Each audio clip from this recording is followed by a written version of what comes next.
थोड़ा बैकग्राउंड देखते हैं अपन टैक्स का। ठीक है, सामने दिख रहा है ना चैप्टर ओवरव्यू।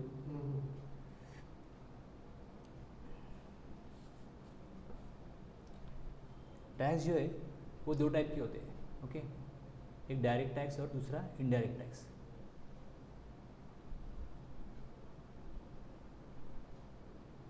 डायरेक्ट टैक्स और इनडायरेक्ट टैक्स, उससे कुछ फीचर देखेंगे।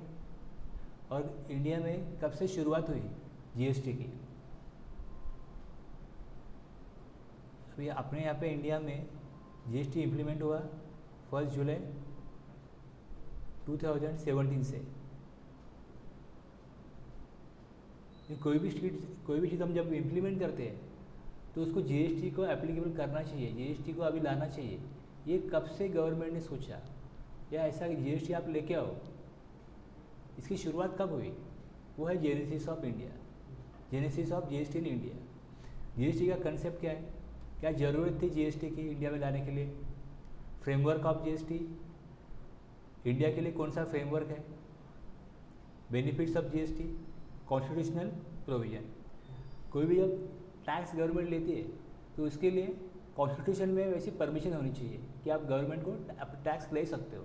अगर कॉन्स्टिट्यूशन परमिट नहीं कर रहे तो कोई भी लॉ एप्लीकेबल नहीं किया जा सकता। जैसे भी ये मरण आरक्षण का केस चल रहा है, अगर ईजी होता तो कुछ प्रॉब्लम नहीं था। अगर कुछ भी लॉ गवर्नमेंट ने बना दिया, अगर वो कॉन्स्टिट्यूशन में उसके लिए कोई परमिशन नहीं है तो नहीं अलाउ हो सकता। जब अपना जो फर्स्ट लॉ है, जो प्राइमरी लॉ है, वो है कॉन्स्टिट्यूशन ऑफ इंडिया, कि देश किस तरीके से चलेगा ये उसमें लिखा हुआ है। तो राज्य के क्या अधिकार होंगे, सेंट्रल गवर्नमेंट है उनके क्या अधिकार होंगे, स्टेट गवर्नमेंट की क्या पावर्स होंगी, क्या रिस्पॉन्सिबिलिटीज होगी, ये सारी चीज़ें कहाँ लिखी हुई है? कॉन्स्टिट्यूशन ऑफ इंडिया में। तो उसके अनुसार देश चलेगा, स्टेट चलेगा।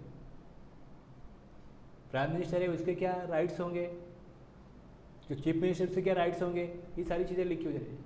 अगर उसने राइट के खिलाफ कोई काम किया तो कोई भी नागरिक उसके अगेंस्ट मतलब कोर्ट में जाके फिर बोल सकता है कि इसने जो किया वो राइट्स के खिलाफ है, उसने अपने अधिकार का जो भी है मिसयूज़ किया। तो अगर वो मिसयूज़ किया तो फिर कोर्ट बोलता है ये आपने कैसे किया, ये बताओ, जवाब दो इसके लिए। तो कोर्ट की भी अपनी पावर होती है, वो पावर भी उसको कहाँ से मिली है? कॉन्स्टिट्यूशन से।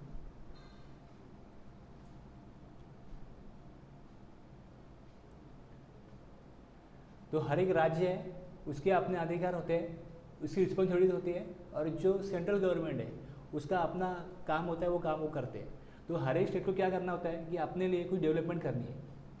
तो हर एक स्टेट को एक उसकी सोच होती है कि अपना जो स्टेट है वो अच्छा होना चाहिए। ठीक है, उसके लिए फिर क्या चाहिए? पैसा चाहिए। पैसा कहाँ से आएगा?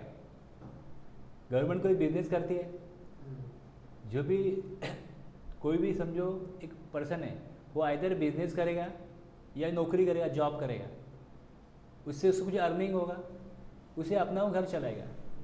लेकिन सेंट्रल गवर्नमेंट है या स्टेट गवर्नमेंट है, उनके लिए पैसा कहाँ से आता है? इनकम या रेवेन्यू कहाँ से आता है? हाँ, मतलब टैक्स से आएगा। तो हर एक गवर्नमेंट के लिए डेवलपमेंट के लिए, इकोनॉमी को आगे लेके जाने के लिए अब पैसा किस लिए चाहिए? रोड बनाना है, पानी चाहिए, बिजली चाहिए, इसके लिए पैसा चाहिए। नॉर्मल देखेंगे हम तो एजुकेशन चाहिए, उसके लिए स्कूल बनाने हैं, हॉस्पिटल चाहिए, नॉर्मल चीज़ें, ये कोई बड़ी चीज़ें नहीं है। लेकिन इसके लिए जो पैसा है वो पब्लिक से ही लेके लिया जाएगा। तो पब्लिक तो कोई ईमानदारी से कंट्रीब्यूशन देगी नहीं।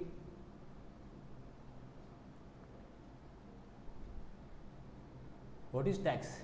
A tax may be defined as pecuniary burden, मतलब एक फिनेंशियल बर्डन दिया जाता है laid upon individuals और property owners to support the government, a payment exacted, मतलब वसूल किया जाता है by legislative authority. A tax is not a voluntary payment or donation but an enforced contribution exacted pursuant to legislative authority. मतलब कानूनन कोई व्यवस्था होती है, उस व्यवस्था के अनुसार पब्लिक से उनको फोर्स किया जाता है, इन्फोर्स किया जाता है कि आपको पैसा देना पड़ेगा, टैक्स देना पड़ेगा। अगर नहीं देंगे तो फिर कानूनन आपके ऊपर कार्रवाई की जाएगी। कोई अपनी खुशी से मतलब वॉलंटरीली अपनी इच्छा से कुछ भी पेमेंट नहीं करेगा या डोनेशन नहीं देगा तो फिर क्या कर सकते हैं? कानून बनाना पड़ेगा कि ये कानून है, इससे आप टैक्स दो, या ये कानून है, इससे आप पब्लिक से टैक्स लो और हमको दो।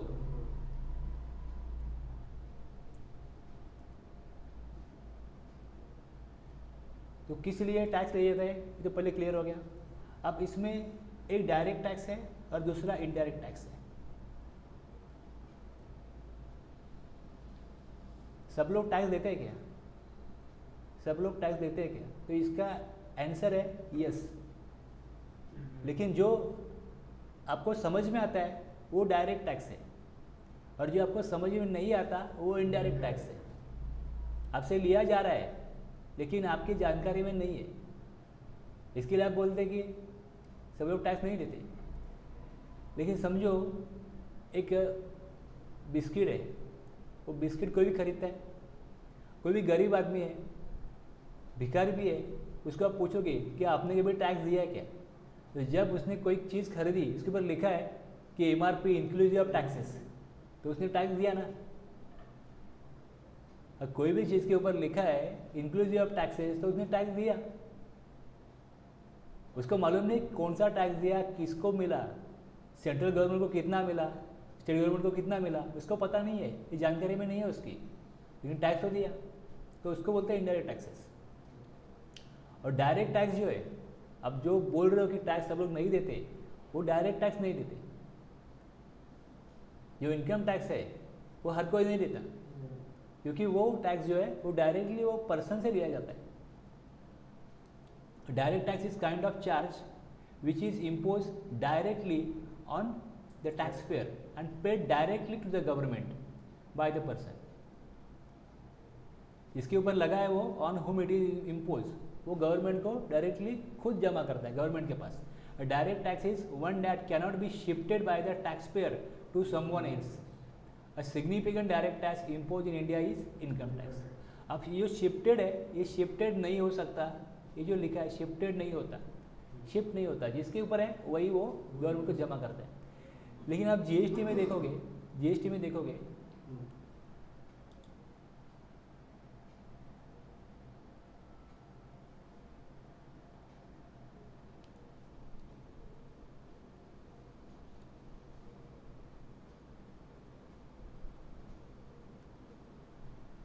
आपने किसी को समझो आपने एक कॉन्ट्रैक्ट लिया और जो कॉन्ट्रैक्ट का 1 लाख रुपीज़ आपने चार्ज किया एज ए कंसिडरेशन, बराबर है, वो काम के लिए, वो कॉन्ट्रैक्ट के लिए, और इसके ऊपर 18% टैक्स है,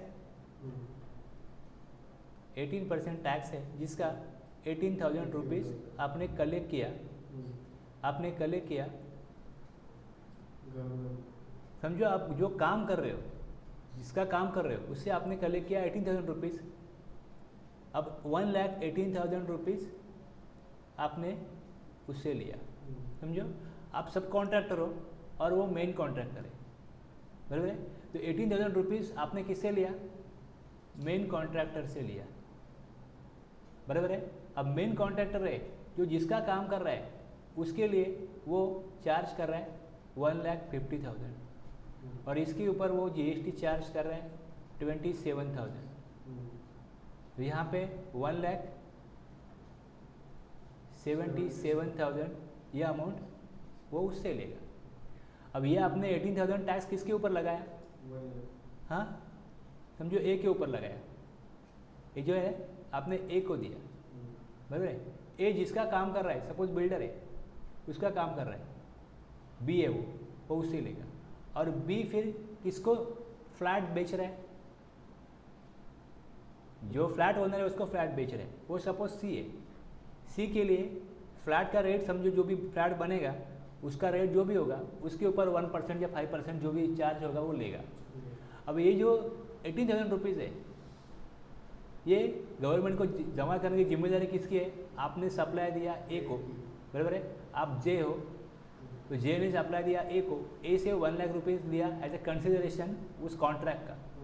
उसमें 18,000 रुपीज़ आपने उससे ले लिया और आपने गवर्नमेंट को जमा किया। अब जब आपने इससे 18,000 रुपीज़, ये 1 लाख में 18,000 रुपीज़ उसका है, उसके ऊपर 1 लाख के ऊपर उसने अपना मार्जिन लगाया और सप्लाई किया बिल्डर को, बराबर है, बिल्डर को भी, बिल्डर है, बिल्डर को सप्लाई किया।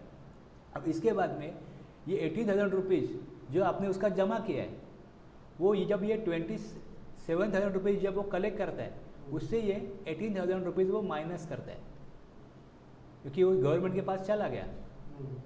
27,000 रुपीज़ उसने कलेक्ट किया बिल्डर से, उससे वो 18,000 रुपीज़ माइनस करता है और 9,000 रुपीज़ ही गवर्नमेंट को वो पे करता है।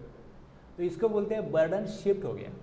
उसके ऊपर कोई बर्डन नहीं है, आपने उससे टैक्स लिया, वो कोई टैक्स पेयर नहीं है, वो टैक्सेबल पर्सन नहीं है, वो तो क्या है, एक कॉन्ट्रैक्टर है, सर्विस प्रोवाइडर है, जो सर्विस दे रहा है अपनी। उस सर्विस के ऊपर गवर्नमेंट ने उसको जिम्मेदारी दी है कि अगर आप कोई सर्विस प्रोवाइड करते हो तो आपको 18% टैक्स कलेक्ट करना पड़ेगा, ये आपकी जिम्मेदारी है, आपका ऑब्लिगेशन है, और उसका हिसाब आपको देना पड़ेगा। आपने कितने लोगों को कौन से महीने में कितने अमाउंट का सप्लाई किया, सर्विस दी, उसकी जानकारी दो। क्योंकि अभी जब ये पेमेंट करेगा 27,000 का, तो वो क्या बोलेगा, 18,000 रुपीज़ का हमने पेमेंट कर दिया है। तो आपकी जिम्मेदारी बनती है कि आप उसकी जानकारी गवर्नमेंट को दो कि मैंने 18,000 रुपीज़ ये कलेक्ट किया, इससे कलेक्ट किया, तब गवर्नमेंट को मालूम पड़ेगा कि 18,000 रुपीज़ किसने दिया है।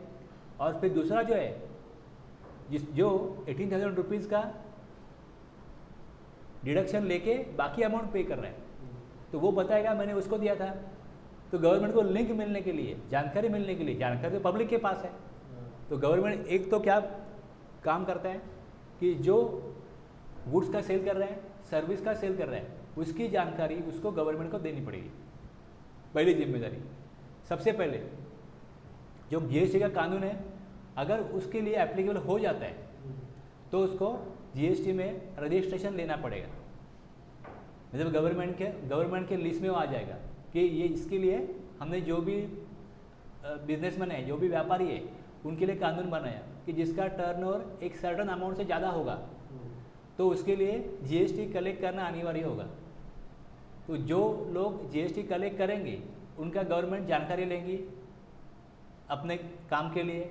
फिर जो जिनसे जानकारी लेनी है उनको रजिस्ट्रेशन, पंजीकरण करवाना पड़ेगा। फिर रजिस्ट्रेशन करने के बाद में कितने लोग हैं गवर्नमेंट को मालूम पड़ेगा, 2 करोड़ है, 5 करोड़ है, 10 करोड़ है, मालूम पड़ेगा। ये लोग क्या करेंगे, पब्लिक से टैक्स लेंगे, लेकिन टैक्स पब्लिक से लेना है, अल्टीमेट यूज़र कौन है, जो बिल्डिंग में फ्लैट खरीद रहा है या शॉप खरीद रहा है वो यूज़र है।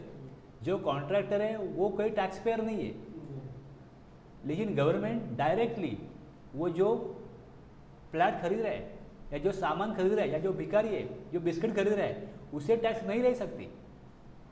तो जो मैन्युफैक्चरर है, पहले चेन में क्या आता है कि एक कोई भी चीज़, अगर गुड्स की बात करेंगे तो एक मैन्युफैक्चरर है, वो चीज़ को बनाता है, फिर वो अपने डिस्ट्रीब्यूटर जो भी है वो अपॉइंट करता है, डिस्ट्रीब्यूटर के अंडर फिर रिटेलर आते हैं, होलसेलर आते हैं, ट्रेडर आते हैं। जो भी चीज़ है एटलीस्ट मैन्युफैक्चरर के बाद ही कोई चीज़ बनेगी, बेचने वाला बनेगा, डिस्ट्रीब्यूशन चैनल बनेगा। तो जो उससे जो लेने वाला है वो क्या है, कंज्यूमर है, जो कंज्यूम करेगा, अल्टीमेटली जो यूज़ करेगा, जो जिसके लिए वो चीज़ बनी है उसको टैक्स देना है, ना कि व्यापारी को, ना कि बिजनेसमैन को। लेकिन डायरेक्टली गवर्नमेंट अगर 135 करोड़ जनता है तो उससे टैक्स नहीं ले सकती, या उनको बोलेंगे चलो अब टैक्स देने को आ जाओ, बड़ी लंबी लाइन लग जाएगी, तो इतने लोगों का हिसाब रखना। अब समझो, आप एक सोचो कि 100 रुपीज़ का अगर टैक्स गवर्नमेंट कलेक्ट करती है तो 100 रुपीज़, समझो एक एग्जांपल में 100 रुपीज़ अगर टैक्स कलेक्ट हुआ है, क्या 100 रुपीज़ डेवलपमेंट के लिए यूज़ हो सकता है? हम मान के चल रहे हैं कोई भ्रष्टाचार नहीं हो रहा है, कोई कुछ करप्शन नहीं हो रहा है। 100 रुपीज़ अगर गवर्नमेंट कलेक्ट करती है डेवलपमेंट के लिए टैक्स के माध्यम से, तो 100 रुपीज़ में से कितना पैसा विकास के लिए रखता होगा?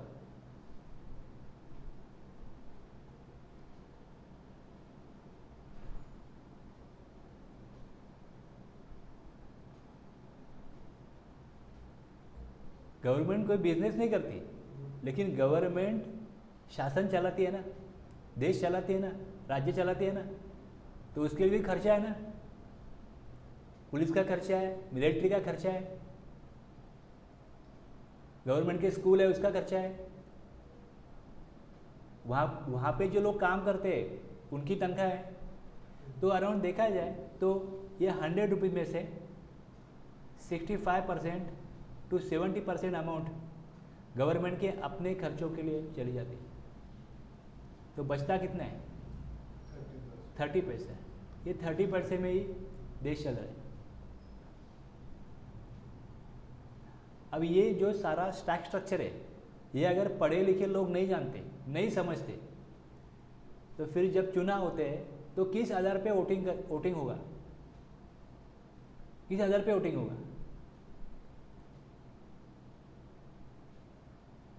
जो मुद्दे होंगे कि हमको क्यों आप सुन के आपको देना चाहिए, ये सारी चीज़ें हमको मालूम ही नहीं है। कोई डॉक्टर हो, इंजीनियर हो, कुछ कोई भी हो, उसको ये चीज़ें मालूम ही नहीं है। तो चुनाव के मुद्दे क्या होते हैं फिर? डेवलपमेंट की बातें थोड़ी बहुत होती है, लेकिन फिर लोगों को भड़काया जाता है धर्म के आधार पर, जाति के आधार पर, और वोटिंग लिया जाता है।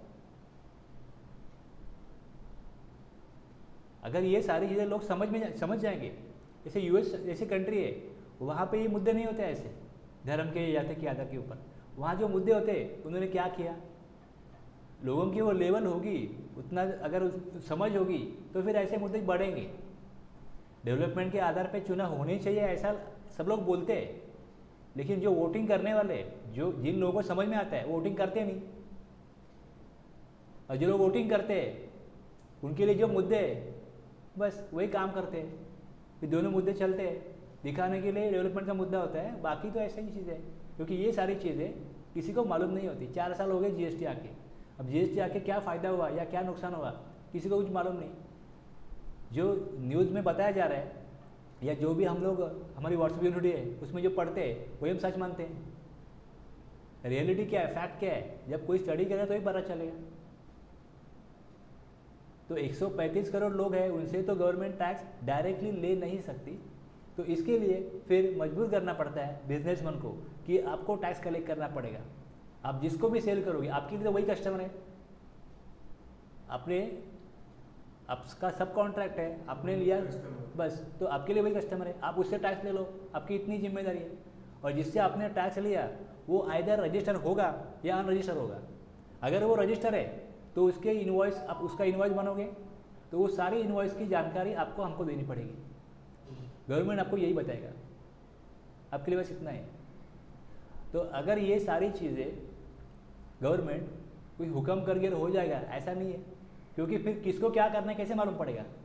तो इसके लिए फिर उसका भी कानून बनेगा, जीएसटी का भी एक कानून बनेगा। समझ आ गया? फिर हर एक की जिम्मेदारी क्या है, रजिस्ट्रेशन कब लेना पड़ेगा। पहले आपको ये पूछा जाएगा रजिस्ट्रेशन कब लेना पड़ेगा।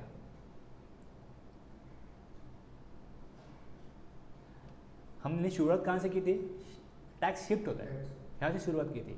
तो अभी ये 18,000 रुपीज़ इसने क्या किया, गवर्नमेंट के पास जमा किया।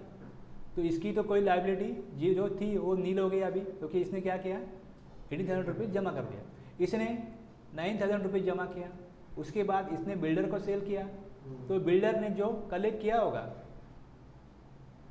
तो गवर्नमेंट बिल्डर को बोलती है कि आपने जो 1% टैक्स लिया या 5% टैक्स लिया, कम रेट रखा है। आपने जो इनवर्ट सप्लाई लिया होगा उसका टैक्स रेट आइदर 5% हो सकता है या 12% हो सकता है। स्टील लिया, सीमेंट लिया, 28% हो सकता है टैक्स। लेकिन आपको कोई एडजस्टमेंट नहीं मिलेगा। ये जो एडजस्टमेंट करते हैं इसको बोलते हैं input tax credit. Input tax credit एक इनवर्ट सप्लाई है, आपने लिया, दूसरा बाहर आपने दिया। अगर दिया तो आपको टैक्स कलेक्ट करना पड़ेगा, और लिया तो इन हो गया इनवर्ट। हाँ, तो जो टैक्स दिया आपने वो मटेरियल जब इन किया तब दिया, तो उसको बोलते हैं input tax credit. Input tax credit, और क्रेडिट का मतलब आपको कुछ पेमेंट करना है, उसमें वो अमाउंट आप एडजस्ट कर सकते हो, इसके लिए उसको क्रेडिट बोलते हैं, इनपुट टैक्स क्रेडिट। तो ये इनपुट टैक्स क्रेडिट दिया जाएगा रजिस्टर्ड पर्सन को, अगर वो लॉ परमिट करता है तो। आपके लिए लॉ परमिट करता है, लेकिन बिल्डर के लिए कोई लॉ परमिट नहीं करता। बिल्डर के लिए लॉ परमिट नहीं करता। उसको 1%, अगर अफोर्डेबल हाउसिंग है तो 1% टैक्स लगाना है, और अगर अफोर्डेबल हाउसिंग नहीं है तो 5% टैक्स लगाना है। बस उतना आप ले लो जो खरीदने वाला है उससे, बायर से, हाँ बस, और जमा करो गवर्नमेंट के पास। तो ये सारी चीज़ें जो है एक तरह का बिजनेस नहीं है। 50-100 तरह के सर्विसेज है, 50-100 क्या 1000 तरह के गुड्स है। गुड्स की एक लंबी लिस्ट है। तो गवर्नमेंट को इसके लिए कानून बनाना पड़ता है। तो ये कानून बनाने की जो प्रक्रिया है ना, ये बड़ी मतलब बहुत ही मतलब ऐसी कॉम्प्लिकेटेड होती है। ऐसा नहीं कि तुरंत आज आपने सोचा चलो जीएसटी लेके आएंगे इंडिया में और चालू हो गया, ऐसे नहीं होता। उसके लिए प्रोसेस है, उस प्रोसेस से गुजरना पड़ता है, लोगों को समझाना पड़ता है कि अभी जो पुराना कानून है वो नहीं चलेगा, दुनिया आगे बढ़ गई है। 160 कंट्रीज़ में जीएसटी एप्लीकेबल होने के बाद में इंडिया में एप्लीकेबल हुआ। उसके लिए भी करीब 15 साल से भी ज़्यादा समय लग गया है। पहले अपने पास सेल टैक्स था, जब दुनिया में जीएसटी आ गया तब अपने पास पुराना कानून था सेल टैक्स, और वो सेल टैक्स को हटा के पहले सेल टैक्स का ही नया मॉडल मतलब वैट लेके आना था। दुनिया में वैट चालू होके भी डेवलप्ड कंट्री में वो वैट के भी आगे दुनिया चली गई थी जीएसटी में, लेकिन अपने पास सेल टैक्स ही था। 2005 तक सेल टैक्स ही था, और फिर कुछ स्टेट ने वो सेल टैक्स जो पुराना कानून था वो फिर ख़त्म करके नया उन्होंने वैट चालू किया। लेकिन कुछ स्टेट ने बोला नहीं, हम लोग नहीं करेंगे, दूसरे स्टेट का हम देखेंगे, अगर उनको अच्छा रिजल्ट मिलता है तो हम करेंगे। फिर और 2 साल गए, 2 साल के बाद में फिर सारी पूरी कंट्री में वो वैट चालू हो गया।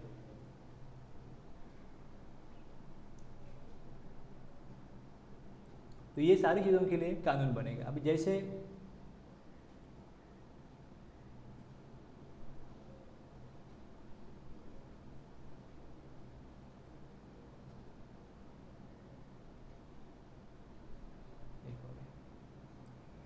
सबसे पहले रजिस्ट्रेशन, ओके, रजिस्ट्रेशन लेना पड़ेगा। अगर जीएसटी कानून में उसको टैक्स कलेक्ट करने के लिए फोर्स किया जा रहा है, उसके लिए ऑब्लिगेशन फिर क्या होंगे? दूसरा, इनवॉइस बनाना पड़ेगा। इनवॉइस बनाना पड़ेगा। इनवॉइस में क्या क्या कंटेंट होंगे वो सारी चीज़ें उसमें कानून में दी होगी। अब जब हम कानून बोलते हैं, आपने कभी एक्ट सुना है? एक्ट कैसे बनता है? एक्ट कैसे बनता है?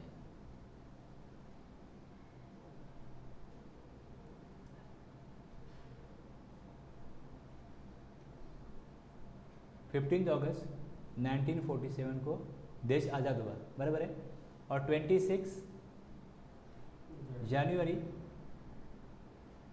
1950 को संविधान लागू किया। तो संविधान लागू किया तो इतने साल क्यों लगे संविधान लाने के लिए? कॉन्स्टिट्यूशन जो भी है वो बनाने के लिए इतने साल क्यों लगे?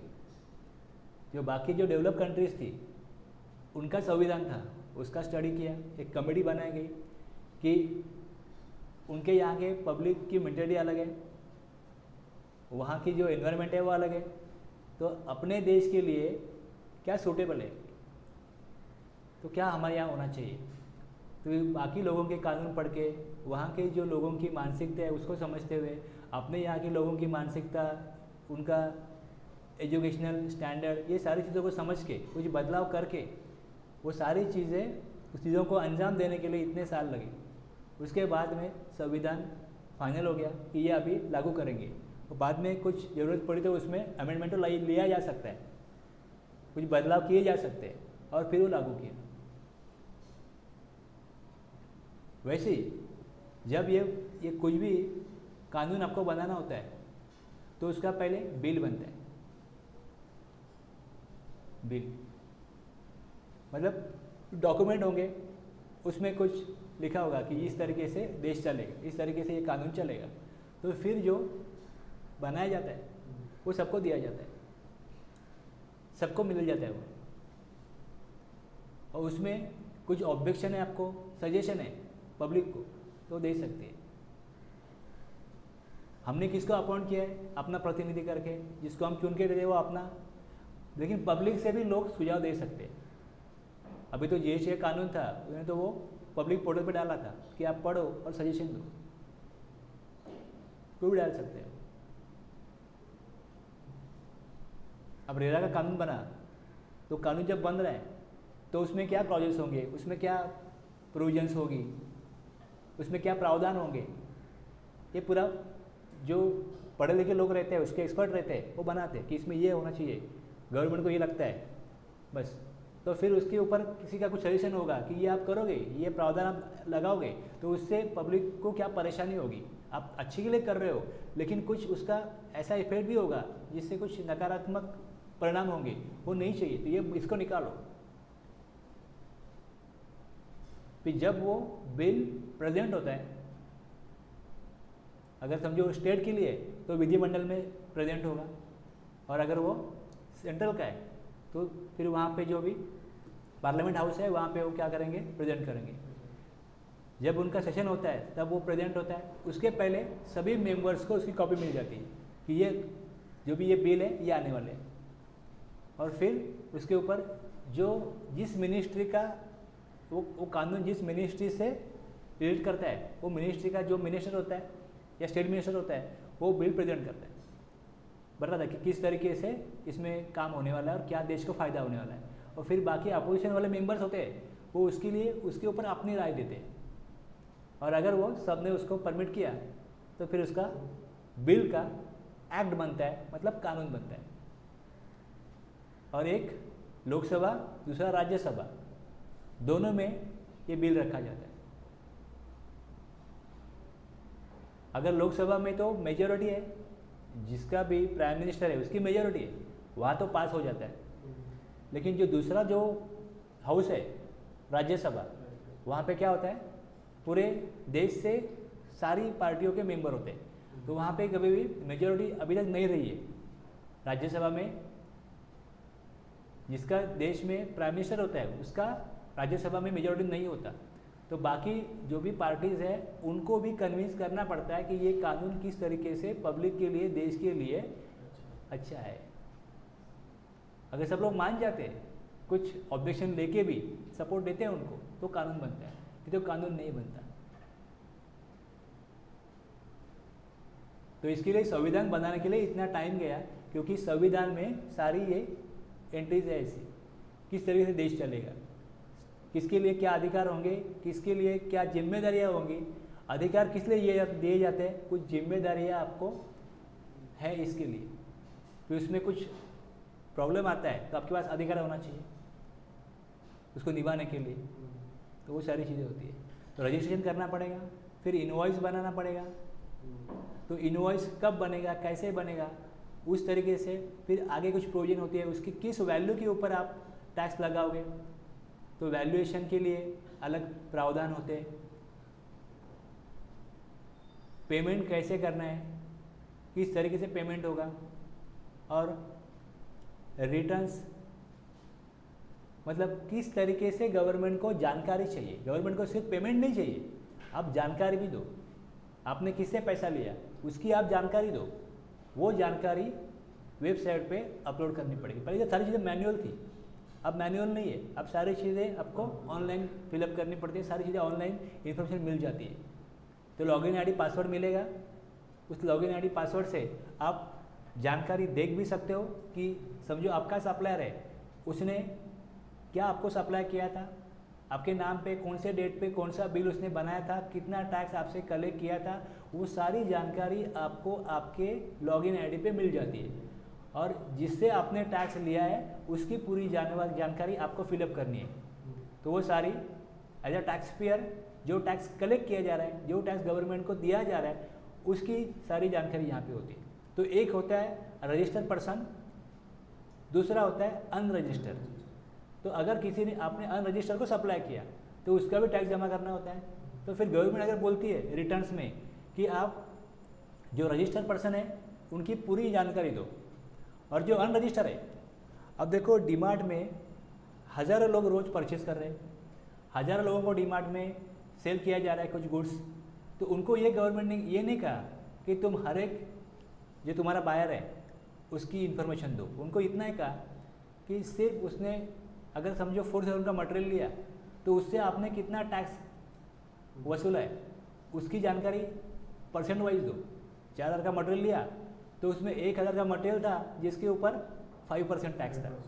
कुछ ऐसी चीज़ें ली उसने इसके ऊपर कोई टैक्स नहीं है, वेजिटेबल है, मिल्क है, इसके ऊपर कोई टैक्स नहीं है, तो वो कितना अमाउंट था, 12% टैक्स लिया, वो कितना अमाउंट था, बस उनको अमाउंट के ऊपर कितना % टैक्स लिया और उसमें CGST कितना है, AGST कितना है, बस ये जानकारी उनको देनी पड़ती है।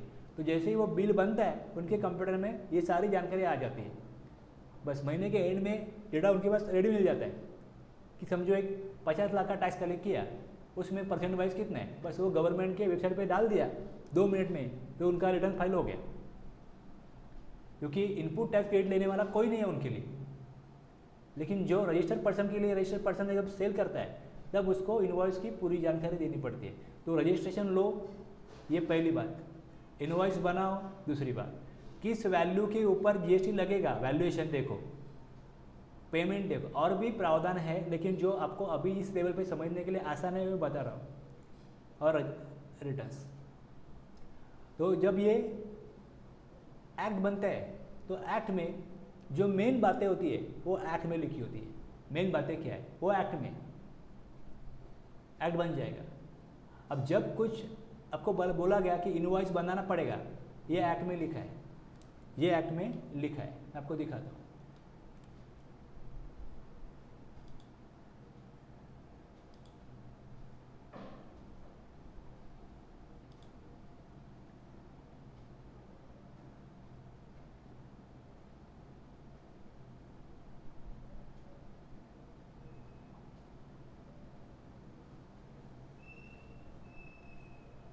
एक वेबसाइट है, कानून किसने बनाया, गवर्नमेंट ने। तो गवर्नमेंट की वेबसाइट है, उसके ऊपर तो अपने को ये सारी चीज़ें मिल जाती है, लेकिन यहाँ पे है ना समझने के लिए, देखने के लिए इन्होंने थोड़ा सा अलग तरीके से प्रेजेंट किया है, तो इसके लिए मैंने ये निकाला। Act, central goods and service tax act, integrated goods and service tax act, union territory goods and service tax act, GST compensation, फिर रूल है, नोटिफिकेशन है। तो अभी मैं एक्ट से निकालता हूँ central goods and services tax act. देखो table of contents, section 1, section 2, section 3, section 4, 5, 6, 7, 8, 9, 10, 11। इसके चैप्टर हेडिंग ये हेडिंग देखो, chapter 1 preliminary, chapter 2 administration, 3 levy and collection of tax, time and value of supply, input tax credit, registration, tax invoice, tax invoice है 31 tax invoice, section 31 tax invoice.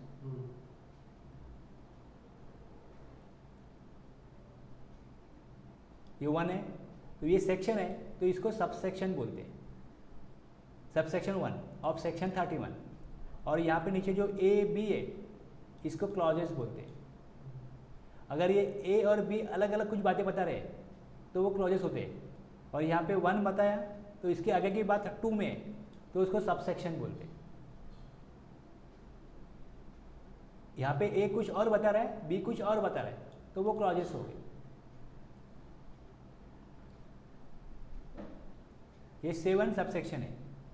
Invoice किस तरीके से होना चाहिए, ये 7 sub section है। Registered person supplying taxable goods, अगर आप टैक्सेबल सप्लाई कर रहे हो, सप्लाई का मतलब सप्लाइंग, आप टैक्सेबल सप्लाई कर रहे हो, रजिस्टर्ड पर्सन कर रहा है, तो शैल बिफोर और एट द टाइम ऑफ, जब वो सप्लाई कर रहा है उससे पहले A दिया है, B दिया है, ओके, और इसके आगे दिया है कि इनवॉइस बनाना पड़ेगा, issue a tax invoice showing, कुछ बातें लिखी है यहाँ पे A और B में, मैं बाद में सब डिस्कस करने वाला हूँ 1 by 1। Issue a tax invoice, issue करो टैक्स इनवॉइस, और इसमें क्या होना चाहिए, showing the description, quantity and value of goods,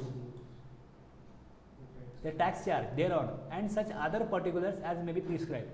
such other particulars as may be prescribe का मतलब ये होता है कि और भी जानकारी देनी पड़ेगी, लिखनी पड़ेगी इनवॉइस में, लेकिन इसको प्रिस्क्राइब किया जाएगा। जैसे डॉक्टर बोलता है ये दवाई आप ले लो, और बाकी ये मेरा प्रिस्क्रिप्शन है ये मेडिकल से ले लो, बाहर से ले लो।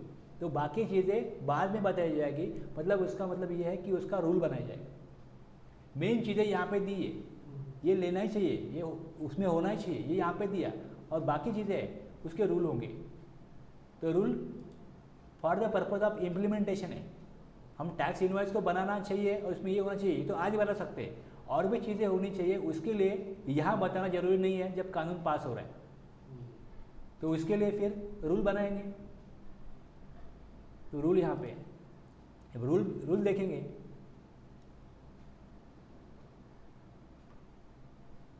ये देखो, tax invoice credit and debit note, ये रूल है, रूल 46। बस इसमें और चीज़ें दी हुई है कि टैक्स इनवॉइस में क्या क्या होना चाहिए, क्या कंटेंट होनी चाहिए। ये देखो, name, address and goods and service tax identification number of the supplier. तो पार्लियामेंट में जब कानून पास हुआ, जब बिल पास हुआ और कानून बना उसका, तब उसमें एक्ट ही था। और बाकी रूल बनाने के अधिकार जो इम्प्लीमेंट करता है लॉ को, उसको होते हैं। अब समझो रूल नहीं बनाते और सारी चीज़ें बिल में ही होती, तो क्या होता? आप ऐसे बोलोगे कि अब रूल बनाने का अधिकार तो गवर्नमेंट को दे दिया, तो गवर्नमेंट अपना कुछ भी मनमानी फिर कारोबार कर सकती है रूल बना के। तो रूल में मेन चीज़ें नहीं होती, कानून में जो मेन चीज़ है वहाँ 4 कंटेंट डाल दिए, बाकी हम बाद में बताएंगे। तो उतना ही बता सकते, ज़्यादा कुछ नहीं, ये होना चाहिए, बस इतना ही बता सकते। समझो रूल होते ही नहीं, सारी चीज़ें बिल में डालो, रूल कुछ नहीं, अभी सब बोलो। तो अभी उसमें थोड़ा भी अगर चेंज करना है, थोड़ा भी चेंज करना है, तो फिर से पार्लियामेंट बुलाना पड़ेगा। कितने मेंबर्स हैं पार्लियामेंट के? 543, अलग अलग रीजन से आते हैं। तो उतने लोगों को उनकी कॉन्स्टिट्यूशन से बुलाना पड़ेगा। चलो आ जाओ दिल्ली में, या कोई भी जगह आप बोलोगे वहाँ पे आ जाओ, तो पॉसिबल नहीं है ना, प्रैक्टिकल नहीं है ना। तो सेशन कभी होता है पार्लियामेंट का, जब ऐसी ज़रूरत होती है उनकी, कुछ पीरियड होता है, उसके बाद होता है, कुछ इंटरवल रखने के बाद वो होता है। तब ये सारी चीज़ें वहाँ डिस्कस होती है कि क्या कानून बना है, किस तरीके से कानून का इम्प्लीमेंटेशन हो रहा है, उसमें क्या प्रॉब्लम्स हैं, तो इसके ऊपर क्या सोल्यूशन है, गवर्नमेंट क्या कर रही है, क्या करना चाहिए। ये सारी चीज़ें वहाँ से वहाँ पे डिस्कस होने के लिए वो पार्लियामेंट का सेशन होता है। स्टेट का भी होता है, सेंट्रल का भी होता है। उसमें जो अपना जो कॉन्स्टिट्यूशन बनाया गया, संविधान बनाया गया, उसमें ये इसके लिए लिखा है कि आप वहाँ पे इकट्ठा होके कुछ ऐसे अच्छे डिसीजन लो जिससे अपना देश का प्रोग्रेस हो, विकास हो।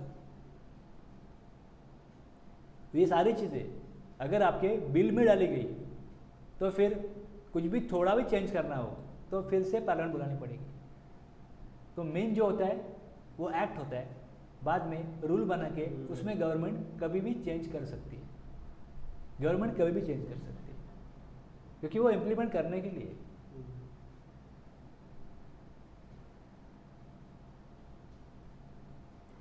आप समझो मार्केट जा रहे हो तो आपको एक लीज दिया जाएगा, ये सब्जी लेके आओ। अब वो सब्जी का भाव बहुत ज़्यादा है तो दूसरी सब्जी आप लेके आ सकते हो, लेकिन सब्जी लानी है तो सब्जी लाओगे ना आप, फ्रूट नहीं लाओगे, नॉनवेज नहीं लाओगे। बस तो वैसे ही यहाँ पे लिखा हुआ है, ये लेके आओ। ये वो नहीं है तो क्या करना है, वो डिसीजन आपको दिया हुआ है, आप फ्री हो इसके लिए।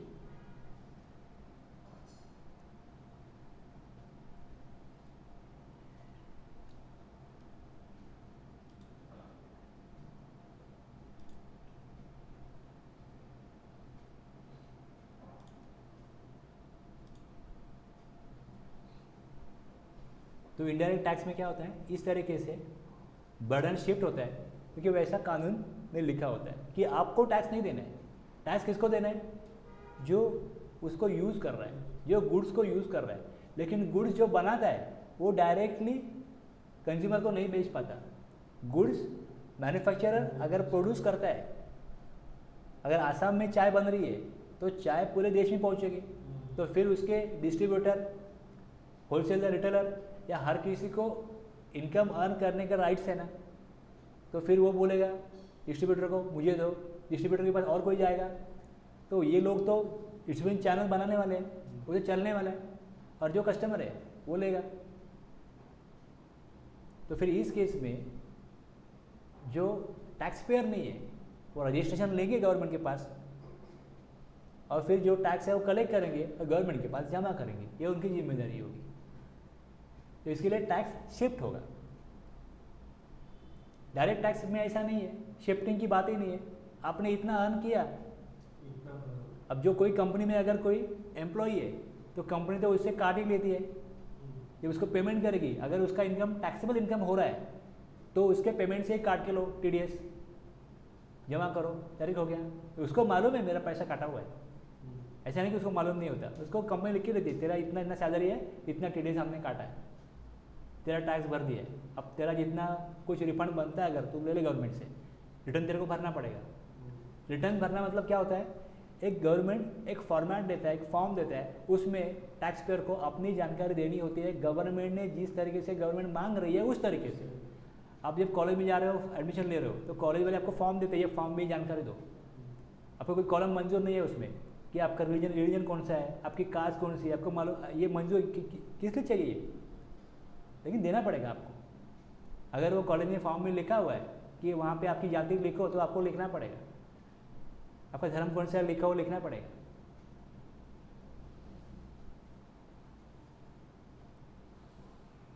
नेम एड्रेस ठीक है, बाकी कुछ भी मांगो।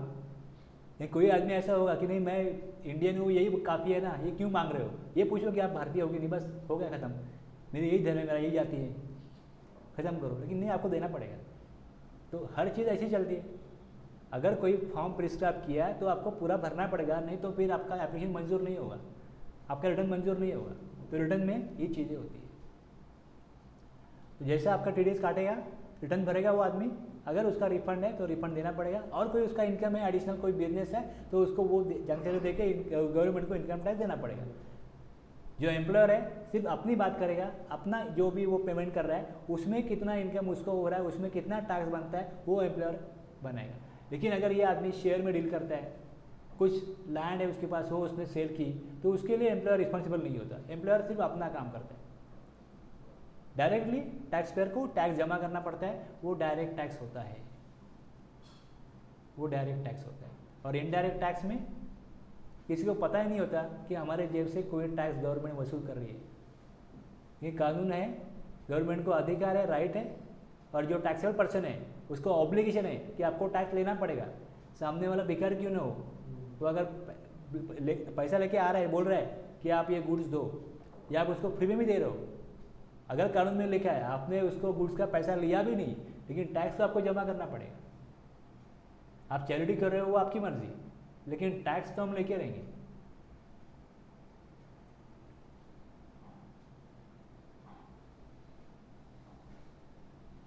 Direct tax, the person paying the tax to the government directly bears the incidence of the tax.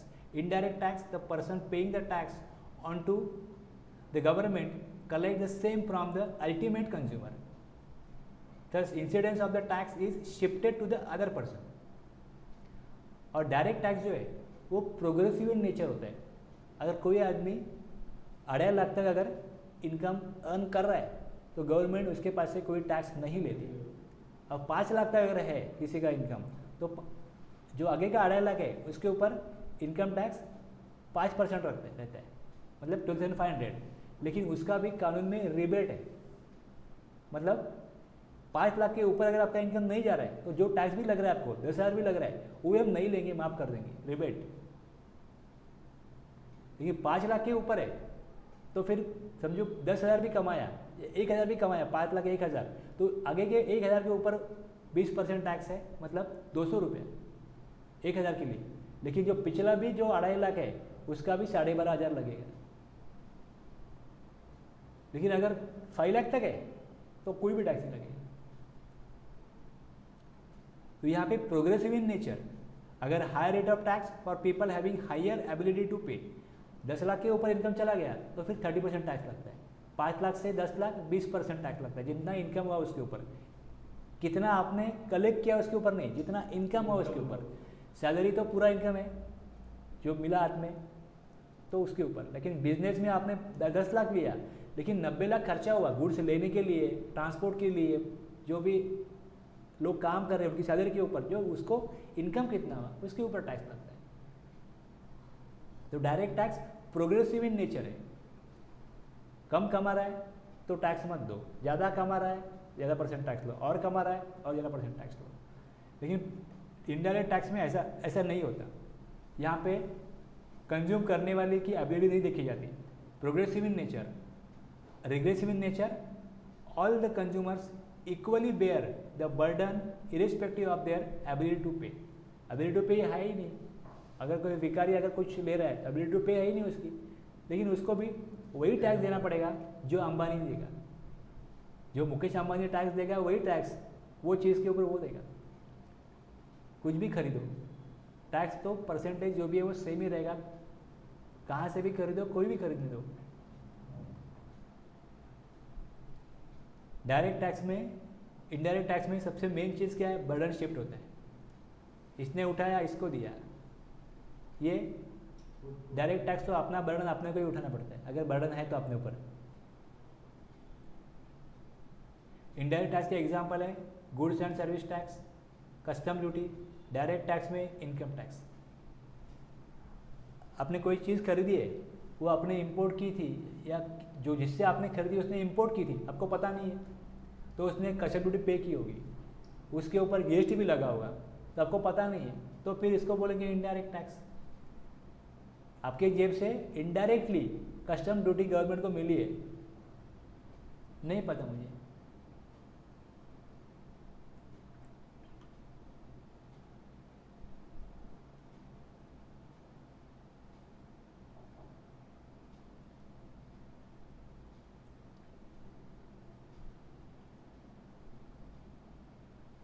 देखो अभी जीएसटी कब से जीएसटी की शुरुआत हुई, बराबर है।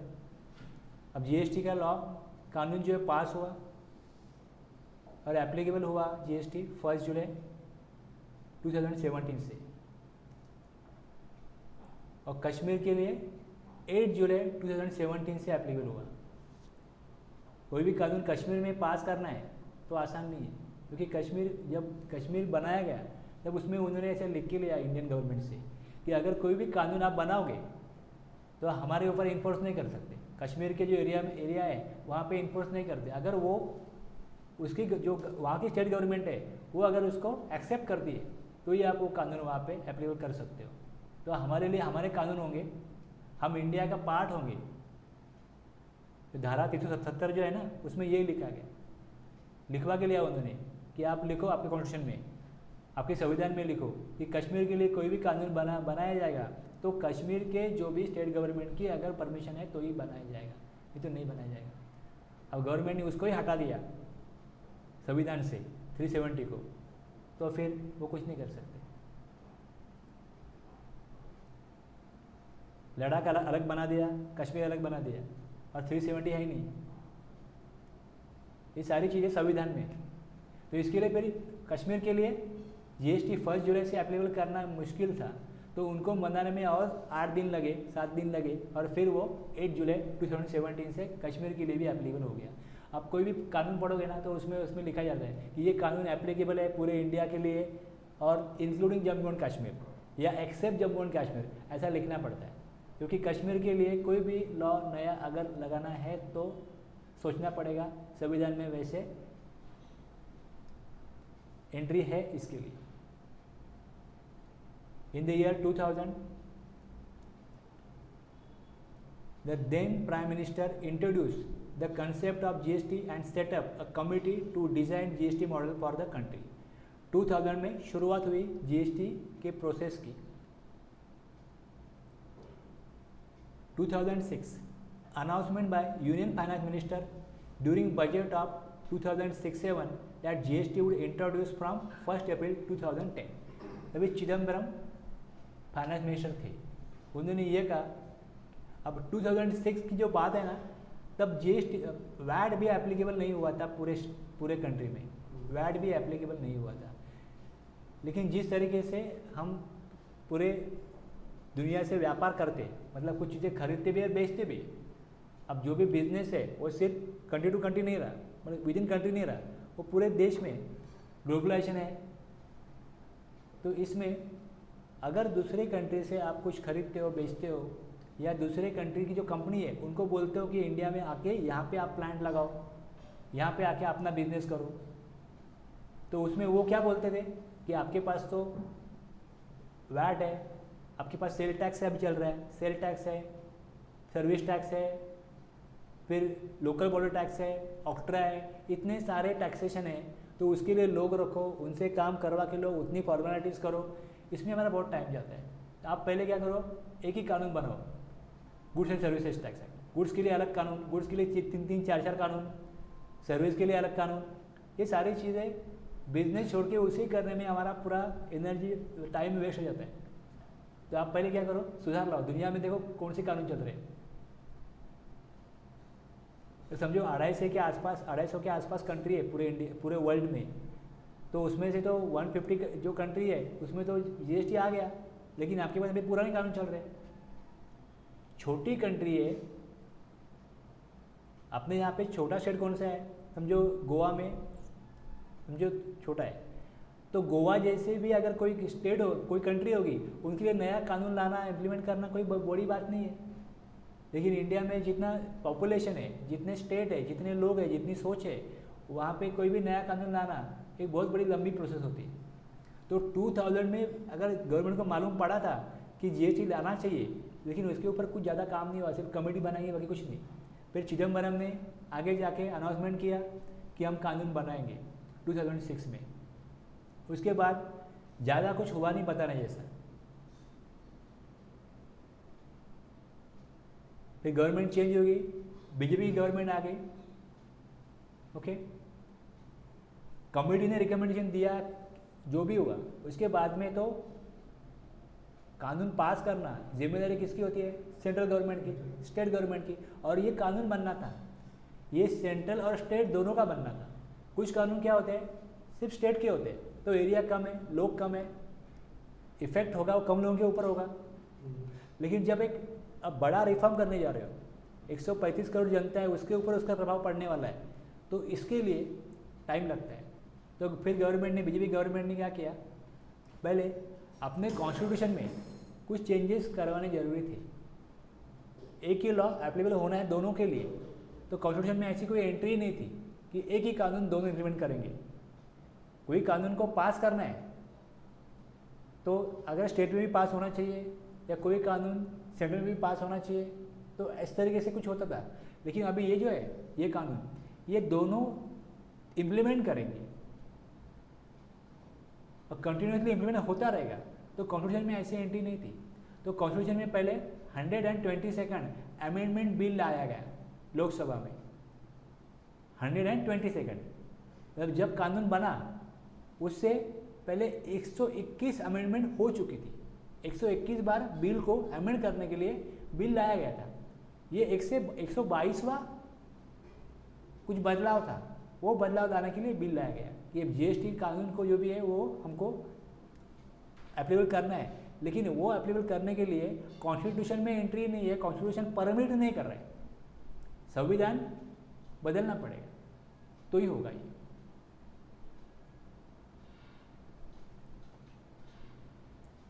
उसके बाद में अगस्त में 2016 the constitution 101st amendment act was enacted.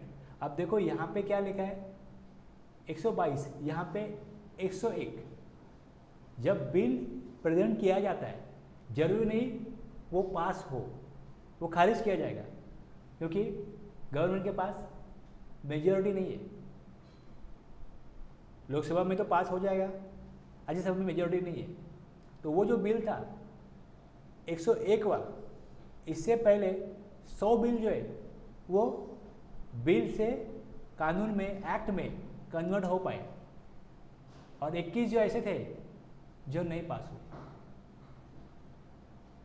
100 bill convert हुए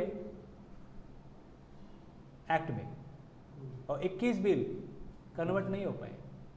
और जीएसटी का जो था वो ऐसा बिल था जो कन्वर्ट हुआ, उसका नंबर था 101st, 101वां बिल था जो कानून में बदल गया। 122 बार अलग अलग बिल को प्रेजेंट किया गया, लेकिन उसमें से 100 ही पास हो पाए थे, 21 जो भी है वो खारिज किए गए। मतलब 100 बिल के एक्ट बन गए और ये जो भी था ये 101 अमेंडमेंट जो है ये पास हुआ, अमेंडमेंट एक्ट पास हो गया। तो 101 भी अमेंडमेंट थी जो कानून में बदलाव हुई, चेंज हुई। 2016 फर्स्ट जीएसटी काउंसिल मीटिंग। अब इसमें जीएसटी काउंसिल क्या है? तो जीएसटी काउंसिल एक गवर्नमेंट ने जो कॉन्स्टिट्यूशन में चेंजेस किए, उसमें चेंजेस करने के बाद में अब एक्ट कहाँ एप्लीकेबल होगा? पूरे कंट्री में एप्लीकेबल होगा। तो पूरे कंट्री में अगर एप्लीकेबल होने जा रहा है तो डिसीजन कौन लेगा? सब स्टेट मिला के लेंगे। तो हर स्टेट का एक मेंबर होगा, हर स्टेट का एक मेंबर होगा। हो सकता है वो जीएसटी फाइनेंस मिनिस्ट्री के अंडर आता है, हो सकता है वो फाइनेंस मिनिस्टर हो, या हो सकता है वो फाइनेंस मिनिस्टर किसी को अपॉइंट करे वो पर्सन हो, कोई दूसरा मिनिस्टर हो सकता है। लेकिन मेनली फाइनेंस मिनिस्टर सब स्टेट ने अपॉइंट किए। चीफ मिनिस्टर बोलेगा फाइनेंस मिनिस्टर तू चला जा, ये तेरा मैटर है, तेरे मिनिस्टर का मैटर है, तो फाइनेंस मिनिस्टर को जाना पड़ेगा। या कोई उनके पास दूसरा काबिल आदमी है तो उसको भेजेंगे। नॉर्मली जो काबिल आदमी होता है उसी को फाइनेंस मिनिस्टर बनाया जाता है। तो इस तरीके से जीएसटी काउंसिल में मतलब ये भी संविधान में है कि जीएसटी काउंसिल होगी और जो भी निर्णय होंगे वो जीएसटी काउंसिल में डिस्कस होने के बाद वहाँ पे भी वोटिंग होगी। वोटिंग होने के बाद में अगर वो वोट पास करता है, जितना पास वोट होना चाहिए, तो ही उसका कानून बनेगा। तो पहली मीटिंग कभी हुई? फर्स्ट काउंसिल मीटिंग सितंबर 2016। अब जीएसटी एप्लीकेबल करना है, बराबर है, तो उसके लिए अब एक्साइज ड्यूटी खत्म होगी, वैट खत्म होगा, सर्विस टैक्स खत्म होगा। तो पहले क्या होता था आपको मैं बताता हूँ। मैंने एक ऑनलाइन मोबाइल लिया, उसका मैंने देखा कॉस्ट क्या है। तो अगर जो बेचने वाला है मोबाइल, अगर वो महाराष्ट्र का रहता था तो कॉस्ट ज़्यादा होता था, और दिल्ली का रहता था सेम कंपनी का मोबाइल, सेम मॉडल, तो दिल्ली के लिए रेट कम होता था, क्योंकि दिल्ली में मोबाइल के लिए वैट का रेट 5% था, एक्साइज ड्यूटी 12.5%, बराबर पूरे देश के लिए, क्योंकि वो कानून किसका है? सेंट्रल गवर्नमेंट का है। और वैट स्टेट का कानून है, कौन से मटेरियल पे कितना टैक्स लेना है, ये डिसीजन हर एक स्टेट अपने उनके यहाँ की जो भी परिस्थिति है या उनको लगता है कि इसका रेट कितना होना चाहिए, उसका अधिकार उनके पास है। दिल्ली में 5% था, बाकी स्टेट में कहीं पे 12.5%, कहीं पे 13.5%, कहीं पे 14.5%। अपने यहाँ पे पहले 12.5 था, फिर 13.5 हुआ, 14.5 हुआ। तो कोई भी मोबाइल खरीदने जाओ, अगर वो बेचने वाला अगर महाराष्ट्र का है तो कॉस्ट ज़्यादा होती थी, और वहाँ से ट्रांसपोर्ट होने के लिए, कुरियर होने के लिए जो भी खर्चा था वो ज़्यादा कुछ नहीं था, 100 का 200 होगा, लेकिन वो सस्ता पड़ता था आपको। अगर मोबाइल आपका 10,000 का है तो उसके ऊपर 5% जीएसटी वैट लगेगा, तो कितना होता है देखो, और वही 12.5, 13.5, 14.5% लगेगा। तो गुजरात में और महाराष्ट्र में वैट का रेट ज़्यादा था, बाकी दिल्ली में और कोई दूसरे स्टेट में कम था। तो चीज़ों की कीमत जो है वो कम ज़्यादा उठी थी, सेम मॉडल की भी, वैट की वजह से। हाँ, वैट हर एक स्टेट को मिलता है, तो वैट रेट अगर अलग है तो अलग है। तो जीएसटी काउंसिल के मीटिंग में ये सारे डिसीजन होते हैं कि कौन से गुड्स पे क्या रेट रहेगा। तो एक रेट डिसाइड कर दिया कि अभी समझो कॉन्ट्रैक्टर है, उसके लिए रेट होगा 12%, तो 12 होगा, अगर 18 तो 18 होगा। इंटरनेट सर्विस है, उसके लिए अगर 18% है तो 18% होगा।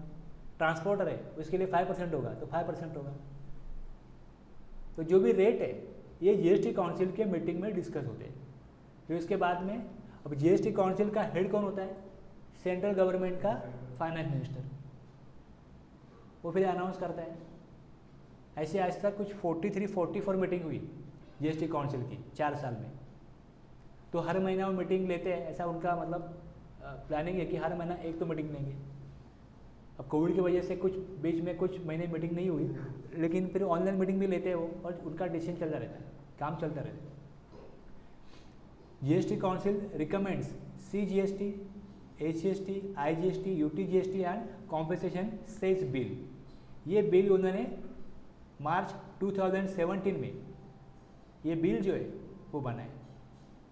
उसके बाद में अप्रैल 2017 में CGST, IGST, UTGST and compensation cess act pass, अप्रैल में इसके एक्ट पास हो गए। May 2017 GST council recommends all the rule recommend किए। 30 June 2017 all states except Jammu and Kashmir pass there SGST act. रचना कैसे देखो, किस तरीके से बनाया गया। सेंट्रल गवर्नमेंट क्या करेगा, central government CGST, HGST, IGST, UTGST और कॉम्पेंसेशन सेस, ये एक्ट जो है वो सेंट्रल गवर्नमेंट बनाएगा।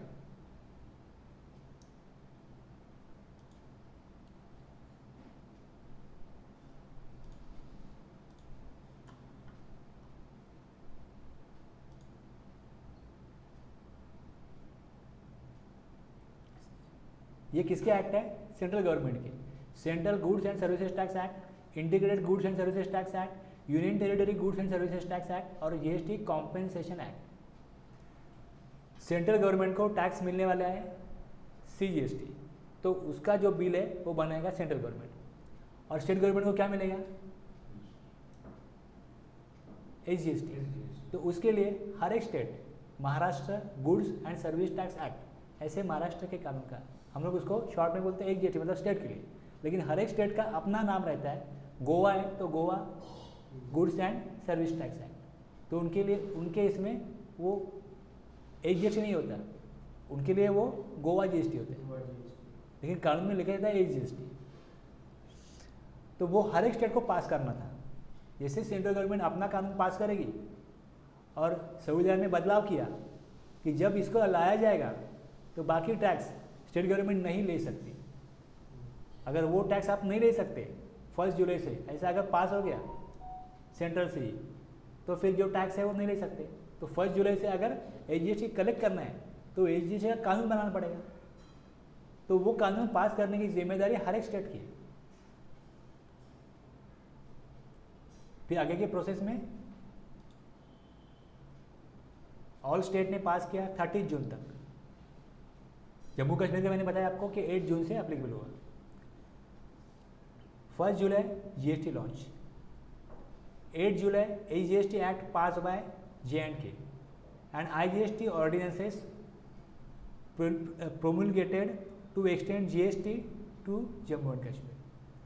अब जम्मू एंड कश्मीर को अगर जो कानून पास हुआ उसमें क्या है, अगर आपने एक स्टेट से दूसरे स्टेट में अगर सामान या सर्विसेज सप्लाई की, गुड्स या सर्विस सप्लाई की, समझो 18,000 का टैक्स लिया गया जम्मू एंड कश्मीर से किसी भी टैक्सेबल पर्सन से या अनरजिस्टर्ड पर्सन से, तो जो टैक्स कलेक्ट होगा ना उसमें से आधी अमाउंट जम्मू एंड कश्मीर को मिलेगी।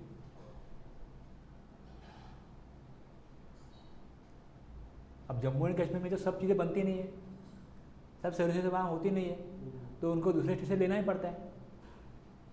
पहले वाले कानून में क्या था, अगर समझो गुजरात से महाराष्ट्र में कुछ सामान आ रहा है तो टैक्स गुजरात को ही मिलता था। वैट क्या था, ओरिजिन बेस्ड टैक्स था। ओरिजिन मतलब जिसने कलेक्ट किया टैक्स उसका टैक्स। महाराष्ट्र से अगर गुजरात गया तो टैक्स महाराष्ट्र को मिलेगा। जब महाराष्ट्र में बिकता था तो वैट लगता था, और महाराष्ट्र के बाहर बिकेगा तो लगता था CST सेंट्रल सेल टैक्स। जो टैक्स लिया वो मिलेगा महाराष्ट्र को। लेकिन GST में ऐसा नहीं था, GST में उल्टा है। टैक्स कौन देता है, टैक्स किसे लिया जाता है, व्यापारी से या जो उसको कंज्यूम करेगा, भुगतान करेगा उसकी, कंज्यूम जो करेगा वो टैक्स का भुगतान कौन कर रहा है? कंज्यूमर। अब कंज्यूमर अगर उसको पे कर रहा है तो कंज्यूमर अगर गुजरात का है तो उसका टैक्स गुजरात के स्टेट को मिलना चाहिए। जीएसटी का प्रिंसिपल ये था, जीएसटी में ये सोच रखेगी कि हम जिससे ले रहे हैं वो किस स्टेट से ले रहे हैं, मतलब वो अगर लेने वाला उस स्टेट का है तो उसका टैक्स उसी स्टेट को मिलना चाहिए। तुम्हारे स्टेट में बेच रहे हो तो तुम ले लो, लेकिन तुम्हारे स्टेट से कोई दूसरी स्टेट में जा रहा है तो फिर आईजीएसटी लगेगा, सीजीएसटी आईजीएसटी नहीं। और आईजीएसटी में दो हिस्से होंगे, एक हिस्सा सेंट्रल गवर्नमेंट का होगा और दूसरा हिस्सा जो है वो जिस स्टेट से वो टैक्स लिया उस स्टेट को दिया जाएगा। अब महाराष्ट्र गवर्नमेंट बोल रही है कि हमारा सेंटर के पास पैसा पड़ा हुआ है, वो हमको दे नहीं रहे हैं, वो देंगे तो हम फिर मदद देंगे, ये करेंगे वो करेंगे, वो बोल रहे हैं। अब कौन सा पैसा पड़ा है? अब तुमने टैक्स कलेक्ट किया तो तुमने ये ले लिया ना, तो तुम्हारे अकाउंट में गया ना, तो तुम्हारा कौन सा ऐसा अमाउंट है टैक्स का, जीएसटी का, जो सेंट्रल गवर्नमेंट आपको देने के लिए आप मांग रहे हो कि वो देना चाहिए उनको, तो वो आईजीएसटी की अमाउंट है। ऐसा कौन सा मटेरियल है जो दूसरे स्टेट से महाराष्ट्र के लोगों ने परचेज किया या कोई सर्विसेज, उसके ऊपर आईजीएसटी लगाया गया उस स्टेट से, वो आईजीएसटी है इनका सेंट्रल गवर्नमेंट के पास। लेकिन सेंट्रल गवर्नमेंट का एक्चुअली कुछ हम लोगों ने न्यूज़ में नहीं सुना, लेकिन मैं आपको बोलता हूँ कि सेंट्रल गवर्नमेंट ने कानून में क्या लिखा है कि अगर आईजीएसटी किसी के पास है, समझो आपने कोई परचेज किया गुजरात से, आप जब पे करते हो तो आपको सीजीएसटी पे करना है, तो आप सीजीएसटी आपको पे करना है ना जो आपने कलेक्ट किया, तब आईजीएसटी में आप उसको एडजस्ट करते हो। सेंट्रल गवर्नमेंट क्या बोल रही है, आईजीएसटी एडजस्ट भी तो हुआ है, ऐसा नहीं है सिर्फ आपके इधर आ गया, जो आईजीएसटी एडजस्ट हुआ उतना तो कम होगा ना। जो हमारा टैक्स देना था सेंट्रल का, सीजीएसटी देना था, वो दिया नहीं है आपके लोगों ने, वो आईजीएसटी से एडजस्ट किया। जैसे आपको बोला 9,000 आपका 18% आपने लगाया, 9,000 क्या है सीजीएसटी, 9,000 क्या है एजीएसटी, एजीएसटी तो आपने कैश में पे किया, लेकिन 9,000 आईजीएसटी से एडजस्ट किया, आपने भरा नहीं सीजीएसटी, तो आईजीएसटी जो मिलना था वो तो सीजीएसटी के अगेंस्ट एडजस्ट हुआ ना। तो ये उनका हिसाब तुरंत नहीं हो जाता है, इसको टाइम लगता है। कि दिखने में दिख रहा है 35,000 करोड़ देने का है, लेकिन 35,000 करोड़ में तो 25,000 करोड़ तो ऐसे ही एडजस्ट हो गया, इसमें ज़्यादा एडजस्ट हुआ है, तुम्हारे बनेगा हमको देने के लिए, ऐसा भी हो सकता है। तो इसमें अपने को ये मालूम नहीं ये चीज़ें क्या चल रही है, वो सिर्फ स्टेटमेंट दे रहे हैं, हम न्यूज़ में सुन रहे हैं, पैसा बाकी 4 साल से सुन रहे हैं हम लोग। अगर इतना इजी होता तो तुरंत कुछ दे रहे थे ना। तो इस तरीके से ये एक्ट पास हो गए और जीएसटी का जो भी जर्नी है वो अभी कंटिन्यू। तो ये सारी चीज़ों को हमको समझना पड़ेगा, ये सीजीएसटी क्या है, एजीएसटी क्या है, आईजीएसटी क्या है। और हमारे यहाँ पे देखो कुछ यूनियन टेरिटरीज है, कुछ यूनियन टेरिटरीज है,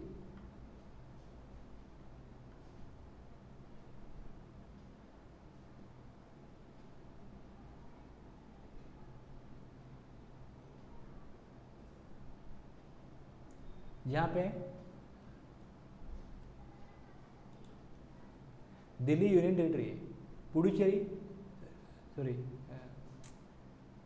हाँ पुडुचेरी जो भी है वो भी यूनियन टेरिटरी है। लेकिन वहाँ पे क्या है, चुनाव होते हैं और वहाँ पे उनका अपना विधिमंडल है, चीफ मिनिस्टर है, मिनिस्ट्री है, तो वो अपने विधिमंडल में कानून पास कर सकते हैं दिल्ली में और पुडुचेरी में।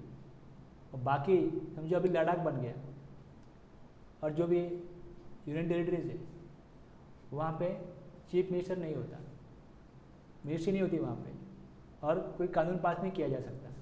तो वहाँ पे फिर union territory goods and service tax act applicable होगा और उसमें एजीएसटी की जगह पे यूटीजीएसटी चार्ज किया जाएगा।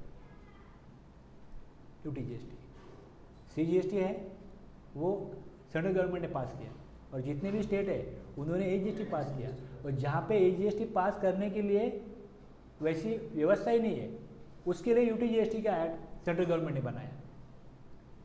सेंट्रल सीजीएसटी, और अगर एक स्टेट से दूसरे स्टेट या दूसरे स्टेट से यूनियन टेरिटरी या यूनियन टेरिटरी से कोई स्टेट में अगर जब सप्लाई होगा तो IGST लगेगा। IGST जो रेट है 18% वो पूरा के पूरा IGST को दिया जाएगा। लेकिन विद इन स्टेट जब सप्लाई होगा तो 18% को 2 भागों में डिवाइड किया जाएगा, CGST और HGST। और यूनियन टेरिटरी है तो CGST और UTGST। अभी ये जो नए कानून लाने के बाद में जो जितना भी टैक्स जमा हो रहा था हर एक स्टेट का, क्या उनको उतना टैक्स जमा हो पाएगा GST में? अगर नहीं हो पाएगा तो GST लाके फ़ायदा क्या? सेंट्रल गवर्नमेंट ने बोला देखो ये पूरे दुनिया में यही कानून है, जिन कंट्री ने लगाया सबका रेवेन्यू बढ़ा है, हम जो भी चेंजेस करने जा रहे हैं उससे एक मैन्युफैक्चरर है उसको सर्विस टैक्स के लिए अलग कॉम्प्रेसेस करने पड़ते हैं, एक्साइज के लिए अलग करने पड़ते हैं, वैट के लिए अलग करने पड़ते हैं, LBT ऑक्ट्रा है उसके लिए अलग करना पड़ता है। तो अभी एक ही कानून होगा तो उसकी कॉम्प्लायंस कॉस्ट कम हो जाएगी और बहुत सारी चीज़ें जो है उसका हमने टैक्स रेट चेंज किया है GST में। तो उससे क्या होगा, जब कीमत कम होती है तो डिमांड बढ़ती है। कीमत जब कम होती है कोई चीज़ की तो खरीदने वाले ज़्यादा खरीदते हैं। जब कीमत जब बढ़ाओगे तो फिर डिमांड कम हो जाएगा, सप्लाई कितना भी होने दो। तो ये जो रूल है उससे टैक्स कलेक्शन बढ़ेगा, ईमानदार टैक्स पेयर ज़्यादा आ जाएंगे। जो लोग टैक्स चोरी कर रहे हैं वो क्यों चोरी कर रहे हैं? क्योंकि उनको ये खर्चा जो है कॉम्प्लायंस का ये उनके लिए अफोर्डेबल नहीं है। तो अभी क्या होगा, ईमानदार टैक्स पेयर बढ़ेंगे तो गवर्नमेंट की अपनी कुछ राय थी, अपने कुछ उनके सोच थी, वो सारी स्टेट लग रहा था कि नहीं हुआ तो क्या फिर नुकसान तो हमारा हो जाएगा।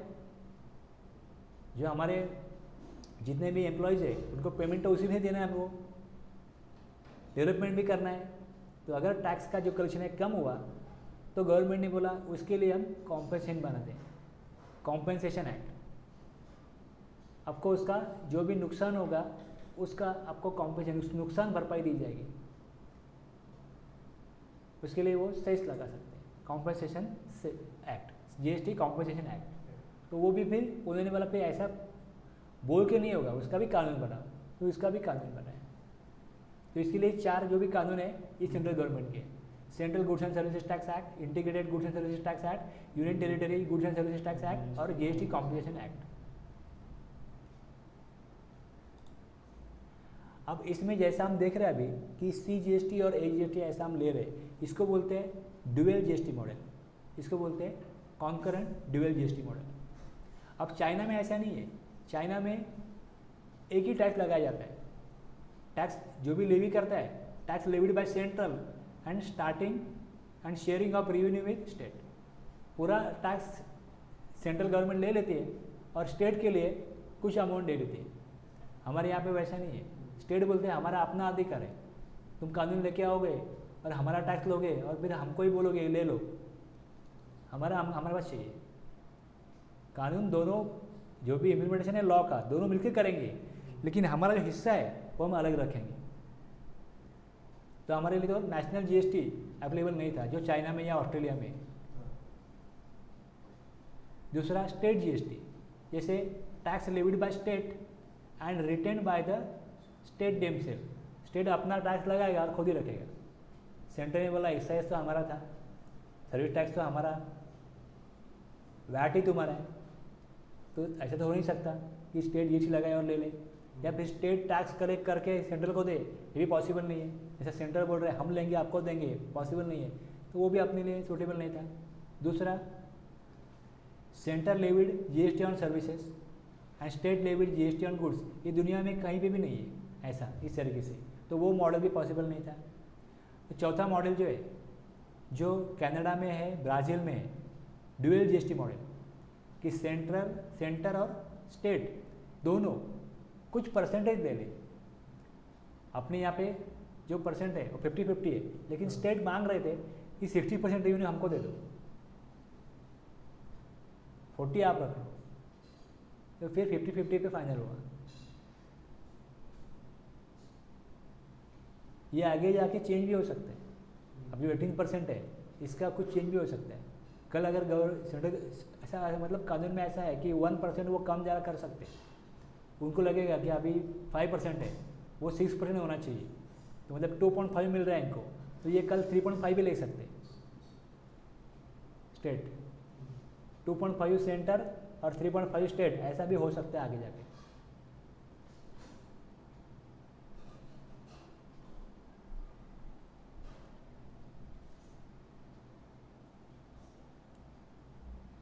अब देखो, एक फॉरेन टेरिटरी है इंडिया के बाहर, अगर फॉरेन से कुछ भी खरीदते या बेचते हैं तो IGST है, मतलब इंपोर्ट होगा तो कस्टम ड्यूटी लगेगी और इसके ऊपर IGST आएगा। और अगर यूनियन टेरिटरी विदाउट लेजिस्लेचर, जहाँ विधिमंडल नहीं है, वहाँ में UTGST है, लेकिन दिल्ली में UTGST नहीं है, दिल्ली में AGST है, क्योंकि वहाँ पे स्टेट गवर्नमेंट ने अपना कानून पास किया, वो कर सकते थे CGST या UTGST। और अगर यूनियन टेरिटरी से स्टेट में जाता है या स्टेट में से एक स्टेट में दूसरे स्टेट में आता है तो IGST। ये स्टेट 1 में ही अगर परचेज सेल हो रहा है तो CGST AGST, स्टेट 2 में ही सेल हो रहा है CGST AGST, यूनियन टेरिटरी में UTGST। और अगर फॉरेन से स्टेट 1 में आ रहा है IGST, फॉरेन से यूनियन टेरिटरी में आ रहा है IGST, और एक स्टेट में दूसरे स्टेट में, और यूनियन टेरिटरी से स्टेट में, स्टेट से यूनियन टेरिटरी में अगर कुछ भी सप्लाई होता है तो IGST आता है।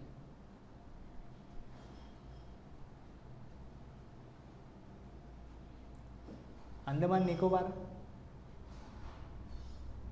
आइलैंड, लक्षद्वीप, लद्दाख, दादरा एंड नगर हवेली अलग थी पहले, दमन दीव अलग था, दोनों को अभी कंबाइन कर दिया, दोनों को एक ही नाम दे दिया, Dadra and Nagar Haveli and Daman and Diu, Chandigarh. और दिल्ली एंड कश्मीर और पुडुचेरी, ये तीन जो है have their own GST legislation for living AGST। यहाँ पे उनका विधिमंडल है, जम्मू एंड कश्मीर में, दिल्ली में और पुडुचेरी में। जम्मू एंड कश्मीर से लद्दाख उन्होंने अलग किया, तो लद्दाख अभी क्या हो गया, यूनियन टेरिटरी विदाउट लेजिस्लेचर, वहाँ विधिमंडल नहीं है, तो उनके लिए UTGST वहाँ अप्लीकेबल हुआ, उसको UT बना दिया। In Ladakh CGST and UTGST is levied on supply of goods और सर्विसेज और both. In Delhi CGST and AGST is levied on supply of goods और सर्विसेज और बोथ।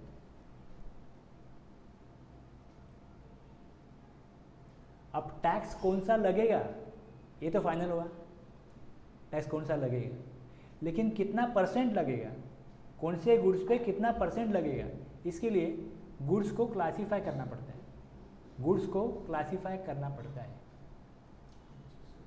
HSN मतलब harmonise system of nomenclature.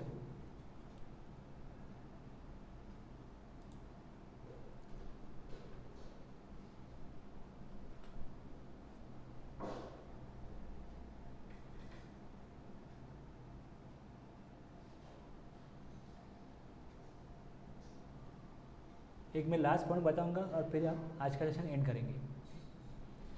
Custom है, custom में tariff है। आप कहीं होटल में जा रहे हो तो पहले क्या करते हो, रेट कार्ड लेते हो ना, क्या कंटेंट है, क्या रेट है, मालूम पड़ता है। वैसे कस्टम में जो सारी चीज़ें, उसका एक टैरिफ एक्ट बनाया गया, tariff act, chapter 1, chapter 2, chapter 3, 4, 5, ये सारे यहाँ पे देखो कंटेंट है।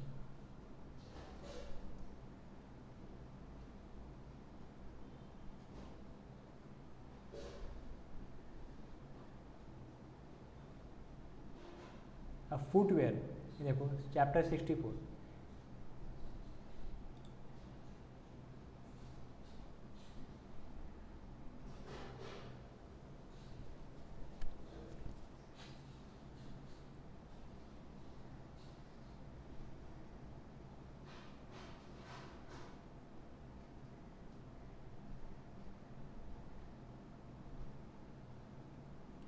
HSN कितने डिजिट का होता है, HSN कितने डिजिट का होता है, 6। सर्विस में 6 है, गुड्स में 8 है, 8 डिजिट है। सर्विस का 99 से स्टार्ट होता है, बाकी जो 1 to 98 है वो गुड्स के लिए, और उसकी ये पूरी लिस्ट है। ये देखो आप 98 तक लिस्ट है ये।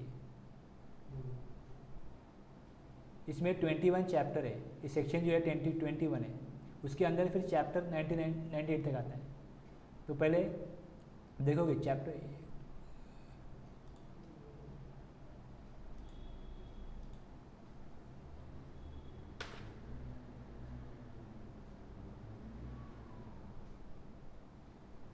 आ गया।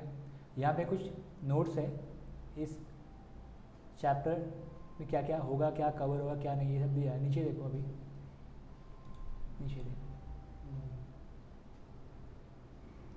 64 में 6401 हेड है, सब हेड है,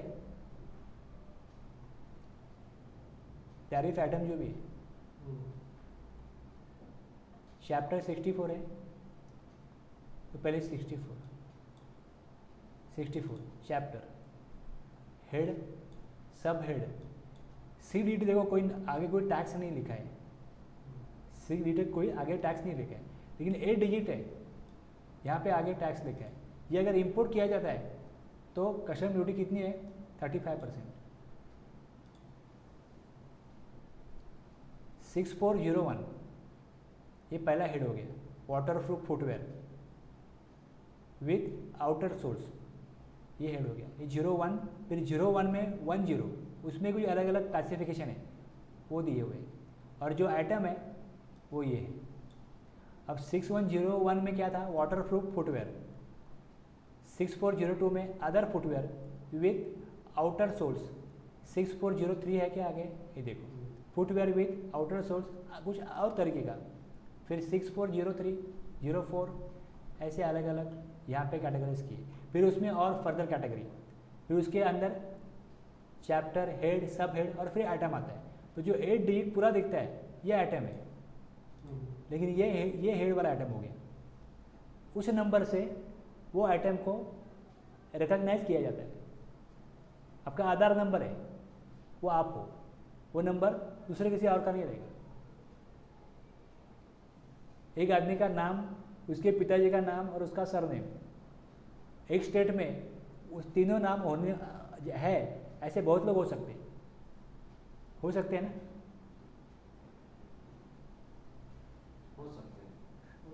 तो फिर इसको कैसे पहचानेंगे? इसके लिए उसको यूनिक नंबर दिया गया। ये यूनिक नंबर है, HSN मतलब ये आइटम, बस ये आइटम है। और क्या होता है, अलग अलग देश में अलग अलग भाषा होती है। हमारे तो कंट्री में ही अलग अलग लैंग्वेजेस है। तो चावल मांग रहा है, गेहूँ दे रहा है, ऐसा नहीं होना चाहिए। तो HSN बताएगा ये आइटम दो, HSN से ही काम होगा। तो उससे गवर्नमेंट को भी मालूम पड़ता है कि ये क्या बेच रहे हैं और क्या खरीद रहे हैं। तो कौन से स्टेट में से कौन से स्टेट में क्या जा रहा है, तो उस स्टेट में उसकी कमी है क्या, ये मालूम पड़ता है। को डेवलपमेंट करने के लिए तो डेटा गवर्नमेंट को वहाँ से मिल जाता है। इसके लिए क्लासिफिकेशन HSN वाइज होता है। ये जो HSN जो भी है, ये पहले दो कंट्री के बीच में जो भी ट्रांजेक्शन है वो करने के लिए HSN बनाए गए, क्योंकि दो कंट्री में डिस्प्यूट होने लगे। ये मांगा तो हमने भेज दिया ना, बोला वो नहीं, मैंने वो मांगा था, लेकिन आपने बोला तो ये, लेकिन मैंने समझा तो ये। आप क्या समझ रहे हो, इससे आपको क्या मतलब है? लैंग्वेज अलग अलग है ना, तो ऐसा मिस इंटरप्रिटेशन होने लगा। इसके लिए कस्टम में पहले ये एक्ट पास किया कि टैरिफ एक्ट होगा, ये सब होगा, और इसमें जो भी ऑर्डर देंगे उसमें आप HSN दोगे तो डिस्प्यूट खत्म हो जाएंगे। वैसे हमारे स्टेट में भी अगर दो स्टेट में कुछ व्यापार हो रहा है, बिजनेस हो रहा है, तो उसमें इनवॉइस बनाओगे, परचेस ऑर्डर दोगे, तो HSN वाइज दो, मतलब ये सब डिस्प्यूट नहीं होंगे। और गवर्नमेंट को डेटा चाहिए कि कौन से स्टेट में क्या चीज़ बेच रही है, बेची जा रही है, क्या खरीदी जा रही है, ये गवर्नमेंट को चाहिए। क्या परचेस हो रहा है, क्या सेल हो रहा है, तो इसके लिए HSN वाइज समरी गवर्नमेंट को उनके जब रिटर्न जब भरेंगे तो उसमें अपलोड होना चाहिए। ये गवर्नमेंट ने फॉर्मेट बनाया रिटर्न का। सेल क्या किया आपने, कितना टैक्स कलेक्ट किया, वो तो ठीक है, लेकिन और भी जानकारी चाहिए। तो टैक्स कौन से होंगे ये तो है। जब इनवॉइस बनाया जाएगा तो इनवॉइस में HSN होगा, और HSN कहाँ से लिया जाएगा, तो कस्टम की जो एक्ट है उससे HSN लिया जाएगा। तो क्लासिफिकेशन किया, कौन से मटेरियल के लिए कौन सा टैक्स होगा, कौन सी सर्विस के लिए कौन सा टैक्स होगा, ये सारे जो भी नोटिफिकेशन गवर्नमेंट ने निकाले और ये जो भी लिस्ट जारी की वो HSN वाइज है, और ये रेट जो है वो रेट पार्लियामेंट में पास नहीं होता। गवर्नमेंट ने बोला कि बाद में हम उसको नोटिफाई करेंगे, मतलब सप्लाई के ऊपर टैक्स लगेगा और रेट क्या होगा ये हम नोटिफाई करेंगे। तो नोटिफिकेशन उससे आती है रेट में से, मतलब गवर्नमेंट के पास अधिकार होगा कि कानूनन वो इस तरीके से बाद में नोटिफाई कर सकती है, फिर वो नोटिफिकेशन आता है। तो जब आप कानून पढ़ते हो तो एक्ट, रूल, नोटिफिकेशन, सर्कुलर, ये सारी चीज़ें मिला के कानून बनता है। सर्कुलर मतलब गवर्नमेंट अपने डिपार्टमेंट के लिए कुछ सर्कुलर इशू करता है कि इसको इस तरीके से करो, इसका मतलब ये है। तो गवर्नमेंट के लिए वो मतलब है, ये अगर आपको मालूम पड़ गया तो आप उसी मतलब से काम करोगे, तो गवर्नमेंट आपके पास कोई डिस्प्यूटेड मैटर आपके लिए नहीं भेजेगी, ये आपने ठीक नहीं किया आप टैक्स दो, ऐसा कुछ नोटिस नहीं आएगा आपको। तो फिर सर्कुलर भी लोगों के काम आता है। एक्ट, रूल, नोटिफिकेशन और सर्कुलर। अगर GST लॉ बोलेंगे तो ये है, एक्ट बोलेंगे तो एक लिमिटेड हो गया, बस उतना ही एक्ट में। तो क्या हम लोगों को पढ़ना है, क्या समझना है आगे के लिए, ये मैंने आज बताया आपको कि हम पूरे आगे आने वाले टाइम में एक्ट को समझेंगे, रूल को समझेंगे। अगर कोई एक्ट आपको समझ में आ गया, रूल आपको मालूम पड़ गया, और आपका अगर कोई CA है, कोई भी है, वो बोलता है ऐसा ऐसा काम करो, आप बोलोगे कहाँ है, कानून में कहाँ लिखा है, कानून में नहीं है, तो उसको पीछे हटना पड़ेगा। अगर आपने ये बोला तो उसके लिए अलग कानून, आपके लिए अलग कानून, ऐसा नहीं है, सबके लिए एक ही कानून है। संविधान में लिखा गया कि कोई भी टैक्स कलेक्ट करना है तो कानून बनाना पड़ेगा, संविधान में लिखा गया। तो संविधान में GST के लिए वैसी एंट्री नहीं थी, तो संविधान को बदला गया और फिर GST कानून जो भी है वो हर एक स्टेट में सेंट्रल में पास किया गया, और जो कानून बनाया, एक्ट बना, बिल से एक्ट बना, फिर रूल बनाए गए, नोटिफिकेशन जारी किए गए, वो सारे को हम समझेंगे, सिस्टम को समझेंगे, और फिर इसी चीज़ों को हम लोग यूज़ करते हैं। और जब इनवॉइस बनाना है आपको, तो आपको इनकम टैक्स के लिए अकाउंटिंग भी करना पड़ेगा, तो फिर आप टैली यूज़ करते हो, टैली में अकाउंटिंग एंट्रीज करते हो, और टैली में जैसे ही अकाउंटिंग एंट्रीज करते हो, तो टैली में ये फीचर है कि उसमें आपका जैसे ही आपने रिकॉर्ड किया परचेस सेल, आपको जो रिटर्न फॉर्म भरने हैं उसके रिपोर्ट आपको रेडी मिलेंगी, रिपोर्ट रेडी मिलेंगे, और उसको आप एक क्लिक कर दो, उसकी एक फाइल बन जाएगी एक्सपोर्ट करके, और उसी को आप GST पोर्टल से इंपोर्ट कर दो। आपका सारा जो टैक्स भुगतान करना है, जो इनवॉइस आपको अपलोड करने हैं, वो पूरे आपको एक क्लिक में मिल जाएंगे। ये वो सॉफ्टवेयर की कैपेसिटी है, उसकी पावर है। तो गवर्नमेंट ने बोला जैसे आप लोग कर रहे हैं, ये तो आप मैन्युअली बिल नहीं बनाओगे, ज़्यादा बिल है तो आप कंप्यूटर में बिल बनाओ, उसी सॉफ्टवेयर में से सारे इन्फॉर्मेशन वेबसाइट पे अपलोड करने के लिए आपको पिक्चर मिल जाएगा। लेकिन जिस तरीके से काम चल रहा है मार्केट में वो सही नहीं है, क्योंकि इन लोगों ने मैनुअल सिस्टम से स्विच किया। ये भी क्या करते हैं, लोगों से बिल ले लेते हैं, फिर मैनुअल फॉर्म भरते थे, अभी भी ऐसा ही चल रहा है सिस्टम। वो बिल लेते हैं, आपके पास तो टैली है, लेकिन उनको तो वही सिस्टम है, वो क्या करते हैं, बिल मंगाते हैं, बिल भेजो, फिर वो बिल को अपने सॉफ्टवेयर में या वेबसाइट पे मैन्युअली फीड करते हैं, डबल काम हो रहा है, और टाइम पे काम नहीं हो रहा है। फिर गवर्नमेंट को बोलते हैं डेट बढ़ाओ, काम ज़्यादा है। क्या ज़रूरत है, आप सेटअप कर लो, टैली में पूरे सिस्टम सेटअप कर लिया, उसको ले लो, अपलोड कर दो, काम हो गया ना। अपलोड तो करना है, सिर्फ उसने बिल बराबर बनाया कि नहीं बनाया यही देखना है उनको, या बिल कैसे बनना चाहिए, कब बनना चाहिए, ये एडवाइस करना है। रिटर्न का एडवाइस नहीं, रिटर्न ये बिजनेस नहीं है सीए का कानून को किस तरीके से चलाना है ये एडवाइस देना ये बिजनेस है। लेकिन ये एडवाइस को देते नहीं, सिर्फ रिटर्न के ऊपर रिटर्न भरे जा रहे हैं, उसके ही चार्जेस ले रहे हैं, उसका ही बिजनेस चल रहा है। और अगर आप ये सीखोगे कि ये कानून है, आप उनको सिखाओगे, अगर आपको मालूम है आप सिखा सकते हो किसी को, वो उसका स्टडी नहीं कर रहे, समझ में आ गया ना। तो ये सारी चीज़ों को हम कोई भी काम कर रहे हैं तो ये क्यों कर रहे हैं, ये आपको जवाब मिलेगा। जो लिखा है ना ऊपर, who, when, what, where, who, how, इसके जवाब मिलेंगे आपको अगर ये पूरी चीज़ आपको समझ में आ गई तो। अब आप उसको बोलते हैं ये क्यों, तो बताना ही नहीं पड़ा आपको। वाई मतलब लॉजिक, ये क्यों लाया गया।